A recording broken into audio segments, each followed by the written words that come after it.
Hello, Jean. How are you? Hi, Sai. I'm doing well. How about you? I am well. It's great to have you with us today. So thank you so much for making the time.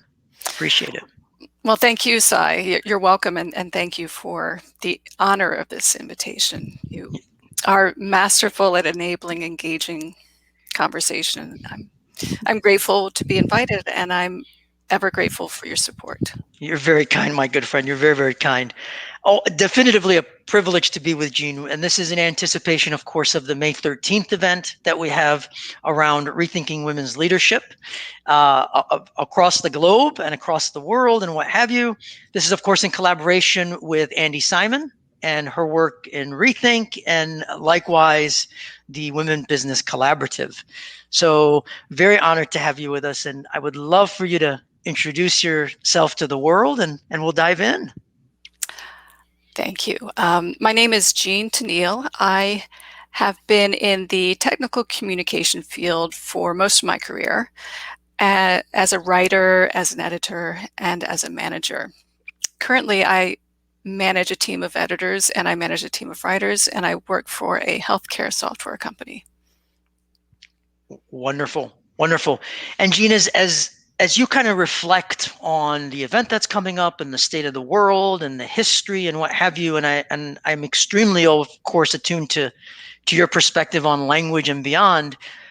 What's leadership all about, and what's your perspective on the big picture, if you will?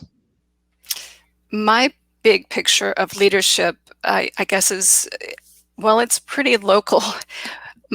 My vision of leadership for the teams I manage is to provide a vision for how to achieve the goals. Look for how my employees interpret and implement those goals, and make adjustments along the way. I believe in a collaborative type of leadership. I think, well, that's how I get the best from the people I work with. We're looking at these visions, these goals, all in support of corporate objectives and values, of course, but also I'm looking for the places where my employees' strengths and values and goals align with our corporate goals. I like to find that sweet spot where my employees own their contributions and feel valued and feel like they're adding value. Definitely. And how does that sort of begin to now manifest, especially as we look at the spectrum and all the things that are happening in the world, and the empowerment of, if you will, diverse leadership and equitable workplaces and really inclusion and belonging, kind of all those sort of human dynamics begin to enter the picture, Jean? I'm fortunate to be in a company where we've just hired a director of diversity, equity, and inclusion, and we are looking at how to rework our hiring process to make sure we are really looking at a diversity of candidates. So we're looking for the people who can achieve the objectives, not necessarily meet an arbitrary list of requirements, I should say.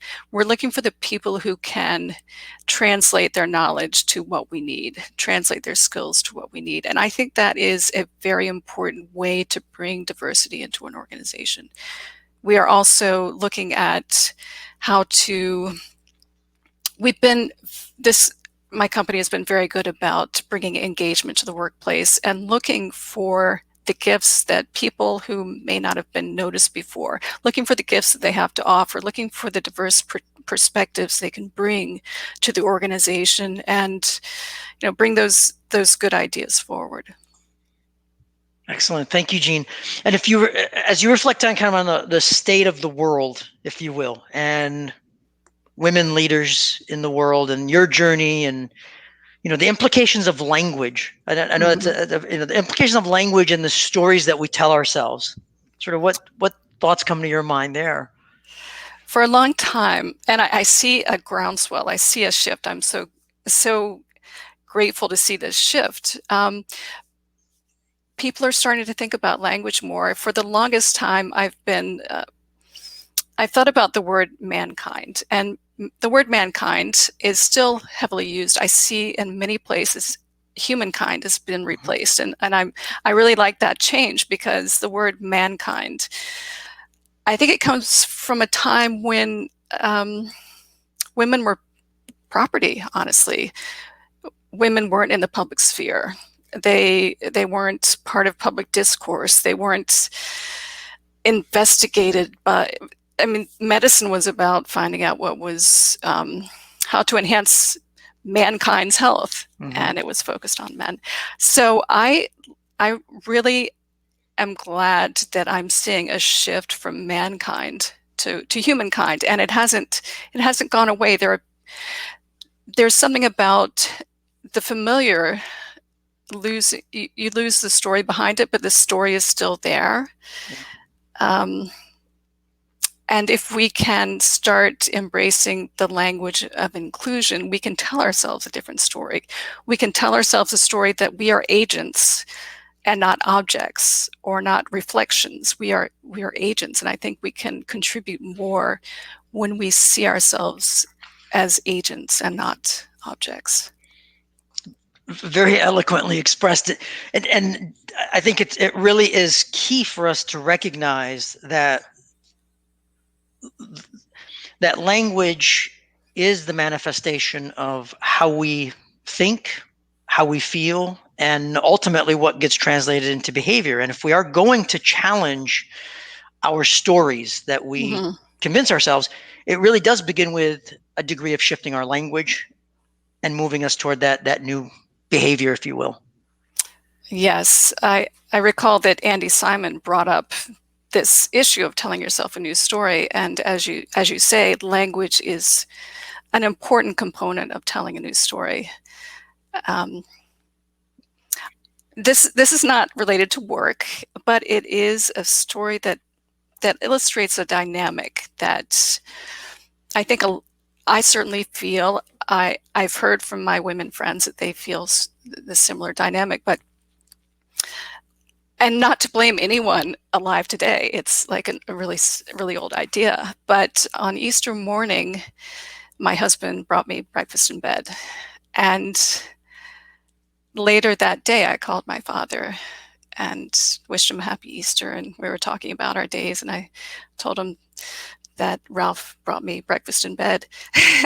And my father said, "That boy is spoiling you," which is so adorable, and yet it hit this reflex of shame in me. Like, I have not done enough to deserve that gift. But that reflex, I shifted beyond the reflex, and I thought back to my husband's face and how happy he looked. And if I had rebuffed that gift, we both would have been worse. We both would have lost. So to translate that into the workplace, really think about those reflexes you feel, and consider a new possibility that if someone is offering something, maybe they want to contribute to your life. Maybe you have something valuable to contribute, and maybe you don't have to justify every gift. Well said again, and in particular, if we even add a little bit more language to it, think about the triggers that we experience. Catch ourselves, right? When that trigger manifests, catch ourselves. Don't give in to the default behavior that is likely built on a lot of assumptions, right? A lot of biases, a lot of blind spots. Yes. But truly become aware of, okay, there's the trigger. Okay, so now that I'm experiencing it, what I can shift versus just give into that default behavior. And that has ramifications, of course, now to shift behavior, to shift the dynamics, and really create respectfully a whole new experience in the world. Certainly. Ask clarifying questions. That's a project I've taken on at work, to invite people to ask questions. Especially if there's a woman who's bringing up something that may challenge the status quo. I think in our culture, we are certainly comfortable with women supporting ideas. Women are really good at supporting people and ideas. And I mention this because I had an interaction at work with a group where I saw I saw something that I thought was an interesting dynamic. We had a group of people gathering in the interest of building corporate engagement, especially in in the context of the pandemic, continuing this engagement when we're working remotely. And in one of our early meetings, in the context of engagement, I did bring up in this small group the risk in decreasing engagement in a previous restructuring, because I wanted to know in my role, how can I help people feel engaged when they're feeling at risk? And I didn't get any sort of communication around it. In a subsequent meeting, a man in the group brought it up, and people nodded, and I'm not sure he got much engagement either. But in a third meeting, no, in the same meeting, 20 minutes later, another woman in the group brought up this same topic, and it was as though the group had turned and started saying, you can't speak like that. You need to tell your people that they're lucky to have a job. Um, it, and so I said, I feel like we're picking on, let's call her Susan.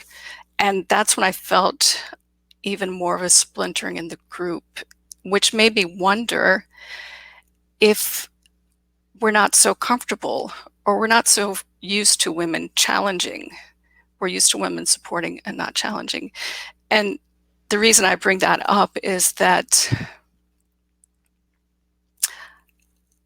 I worry that some great ideas may be lost for decades because they land in the brain of a woman instead of a man. So I'd like to see that we're more comfortable with women both supporting and challenging, and men both supporting and challenging. I think that's an excellent way to describe it, if you will, because there's I'll say on a human level, a lot of people talk about clarity, right? And I love the way you brought it in terms of clarifying questions, right? We ask clarifying questions. Yeah. And what's intriguing about life, I'll say, in general, is we don't start with clarity.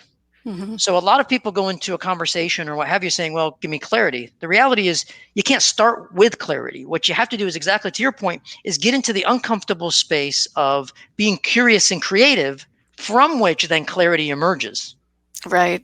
Exactly. And I reflect on any conversation that I'll say that you and I have had together. We go in with the intent of seeking greater clarity, but we don't start there. We are curious. We're creative together, and intentionally curious first to seek to understand the other party, versus just going in and say, well, I'm going to be creative, and then I'm going to force my creativity on you, or you force your creativity on me. But we're truly curious about each other's creativity, and then we derive shared creativity that gives us greater clarity. And yes. so a very, very explicit dynamic to get into the messiness, to achieve clarity, and not lose those ideas that could be anywhere in anyone's preview. And speaking of the story, the old story, I'm thinking back to when I was a girl, and the message I heard, at least, was that to be successful, I had to be a junior man. And I like I'm noticing that message is changing, because how can a woman be powerful as a subset of something she isn't? How can she be impactful as junior something else? Yeah. Yeah, I think about the myths we've all heard about women, the myths we've all heard about womankind, and I'm encouraged to see a shift. That's definitively, I'm with you. And this brings up an interesting sort of thought, where perhaps historically we've had this notion of a junior male, I'm going to say, Mm-hmm. and we've seen the ramifications of that thought process, or even that perspective, right? That paradigm. In some pockets, there's actually an observation to say males, respectfully, are almost being nudged into being junior females, right? It's kind of one Yeah, extreme or the other. When the reality is, what's needed is both the masculine and the feminine to exactly. manifest the greatness. Exactly. I have a couple of thoughts about that. One is I'm seeing neutralization around language, which I think has very good intentions. They for an individual person, so you don't know whether they is a man or a woman. And I wonder if we can ultimately get to the point where we don't have to neutralize. We can value the other gender as much. We can equally value the genders instead of having to neutralize so one isn't on a one down position, if that makes sense at all. Most definitely, because you lose, Hmm. and in a lot of the language that we've used, if you will, looking for a win-lose is as bad as looking for a lose-win. We want to seek the win-win because the other two are actually lose-lose situations. Exactly. Yes. Yes. We don't. I don't want to eliminate that dynamic of the masculine and feminine. In fact, it's necessary. That energy dynamic is necessary just to have a conversation.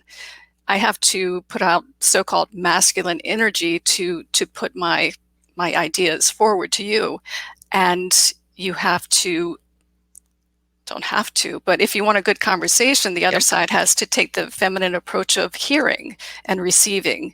So the best conversations are that dance between the energies. Yeah. I'm listening, you're speaking, you're listening, I'm speaking. That's where you get the generative conversations. Very well said. Very well said. And if we bring in two other key words and from all the dynamics, it's the integrative, exactly Hmm. as you're describing. And that integrative aspect of the feminine and the masculine then manifests as wholeness, Yeah. which really begins to give way to the clarity, to the purposefulness, to all the other respectfully wholesome words that we might apply at that point. But that wholeness of bringing the masculine and the feminine. Yes. Yes. I know in my history and in my journey, that's been a key ingredient to be the best that I can be and contribute the best way that I can contribute. Hmm. And not everybody's comfortable with it. I mean, I think a lot, Hmm. respect for a lot of males, I'll say, are extremely uncomfortable talking about the feminine aspects and the feminine energy that they have to integrate to truly have respectfully, a positive impact in the world. And I think that's because of the historical devaluing of the feminine, the devaluing that has made it necessary to neutralize, to balance, or should I say And not neutralize, but yep, neuterize? Yeah. yep, yeah, yeah, exactly. And as much as we are as much as we are creatures of habit, there's a degree of conditioning and there's a degree of unconditioning. So I'm not a fan at all, respectfully, of I'm a no one is a mere product of their environment, because Hmm. that means they have no will, then Right. no identity really, and some can claim that, but I don't think it's as that simple. So so it is a facet of we're habitualized. There's some conditioning, but then we've got to own a piece of it as well. Yes, certainly. And I'm remembering a conference I attended earlier in the week, and we had D David Dylan Thomas was a speaker. He's written a book on designing for bias. And during his presentation, he brought clips from Alexandria Ocasio-Cortez, Hmm. and sorry, Cortez, and Stacey Abrams. And I'm so used to calling her AOC. Yeah. Uh, but AOC spoke of empathy and bringing empathy into politics, hearing the needs of the other side. And Stacey Abrams brought that even to the context of negotiation and recognizing that with some people, you're not going to bring them on board by talking about, say, climate change. But if you know their perspective, if you can intuit their perspective or research their perspective, you can You can bring in what will reach them. Your taxes may go up because of rising floodwaters if we don't take care of this problem. Yeah. Yeah. You know what always strikes me is we lose as human beings when we are digesting information and making a decision, right? We're getting ready to take action, kind of all those things that come into play. We lose the aspect of time. And what I mean by that is exactly to your point. If respectfully, if you don't pay today in the right balanced way, you're going to end up paying tomorrow in a much more harsh way. Yes. And the opposite could be true as well. But incorporating the time horizon is a very, very hard thing to do for us human beings. You take me back to another thing I took away from a course on environmental anthropology many decades ago.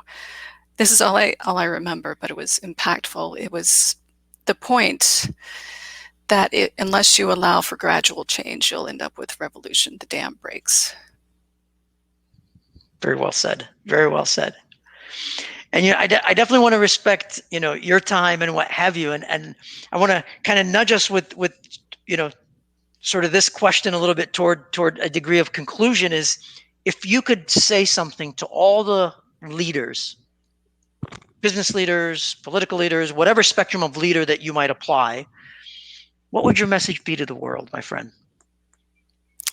I'm thinking about what I've read about women in negotiation or women in applying for jobs. I think I read that, and these numbers are being tested, but that's women will apply when they're 100% qualified, men when they're 60% qualified. I think those are a little extreme, and they are being tested. I think HBR, Harvard Business Review, is looking at numbers, digging a bit deeper. But in the spirit of elevating women, maybe in the promotion cycle, look to the women who show 60-80% of the qualifications and groom them maybe. Very well said. And I very openly, I think these same kind of factors, kind of putting the numbers to the side, respectfully, men need grooming in many, many ways, as women do, and in different ways. And I think the key thing is really what it boils down to at the end of the day is ultimately that partnership, which manifests looking for the win-win versus Yes. the win-lose. Yes. Which and I think makes all the difference. I'm sorry. No, I'm sorry. It certainly does make the difference. And I think we'll be able to groom men as we groom women into those higher echelons. We'll be able to have more, bring that balance into the higher levels. Very well said. Very well said, my friend. Thank you. So as we kind of, again, respecting your time, any sort of closing thoughts before we sign off here, Jean? Oh, I just want to thank you for this opportunity. As you know, I always enjoy our discussions, and I look forward to continuing these discussions in whatever format, in whatever forum. You're very, very kind, my friend. Likewise, tremendous respect, and it is indeed. I think if someone or anyone listening to this conversation, I hope they get a sense of the partnership in dancing together around numerous topics that we engage each other in. I think it's very renditions of a lot of the conversations we have. And a perfect example of that exchange of energy. And now that you mentioned it, I think I would recommend to women who may not be so comfortable putting their energy out in a more masculine way, try it. Build not in the sense of becoming abusive, but in the sense of putting your attention, the energy of your attention, using it outwardly and seeing what that does in your communication. Does it make the other person more comfortable in hearing you? Does it make it easier for them to hear your point if your attention is out? I'm experimenting with that myself. I think it benefits us all to be fluid in using both energies. Very well said. And exactly to your point, masculine energy, feminine energy, both can be destructive or constructive. Mm-hmm. And Exactly. and magic happens when it's constructive and creates a greater whole. Yes, certainly. Wonderful. Wonderful. Always a pleasure, Jean. Always a pleasure. Thank you so much again. And a lot more greater conversations are going to be happening on the 13th. Hope people will join us, and we'll look forward to future conversations with Jean, most definitely. So thank you again, Jean. You're welcome, and thank you. Thank you. Bye. Bye-bye.